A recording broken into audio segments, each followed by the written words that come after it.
आज मी तुम्हाला गावरान पारंपरिक पद्धतीने कैरीचा खार कसा करायचा हे दाखवणार आहे.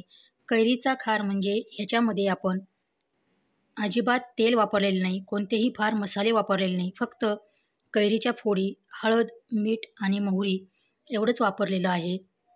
जेव्हा तोंडाला चव नसते, तेव्हा हे कैरीचा खार खाण्यासाठी खूप उपयोगी पडतो आणि तेल नसल्यामुळे तुम्ही हे लहान मुलांना, आजारी पेशंटला आणि कोणत्याही माणसांना हे खायला देऊ शकता. कैरीचा हा बिना तेलाचा खार अगदी वर्षभर सहज टिकतो. जसा जसा कैरीचा हा खार जुना होईल तसतसा तो अजूनच चवदार लागतो. कैरीचा खार करण्यासाठी खूप साधी सोपी रेसिपी आहे आणि अगदी 4 ते 5 दिवसाच्या आत हा कैरीचा खार खाण्यासाठी तयार होतो. तुम्ही हा साध्या वरण भातासोबत, साध्या जेवणासोबत तोंडी लावण्यासाठी वापरू शकता. कैरीचा खार बनवण्यासाठी इथे मी 100 ग्राम काळी मोहरी मिक्सरमध्ये बारीक वाटून घेतली आहे.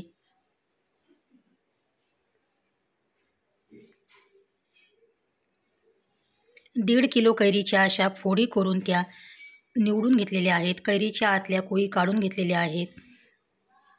लोणच्यासाठी कैरी नेहमी कडक आणि आंबट वापरा, म्हणजे या खाराला अजून चांगली चव येईल. आता ह्याच्यामध्ये वाटून घेतलेली मोहरी टाकली आहे. 4 चमचे हळद पावडर,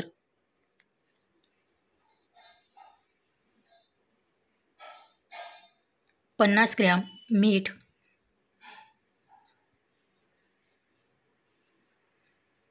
कैरीच्या फोडी, वाटलेली मोहरीची पावडर, हळद, मीठ हे सर्व कोरड्या चमच्यानी मिक्स करा.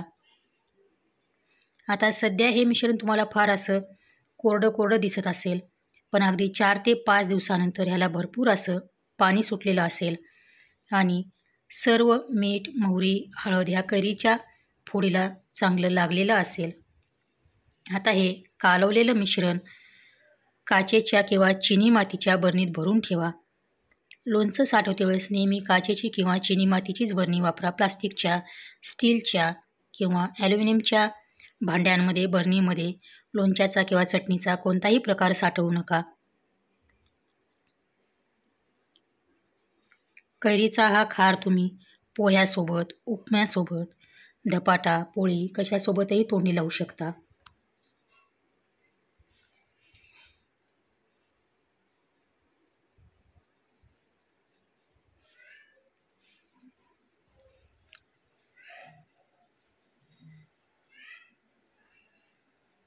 आता हा सर्व खार बरणीमध्ये भरून झाला आहे.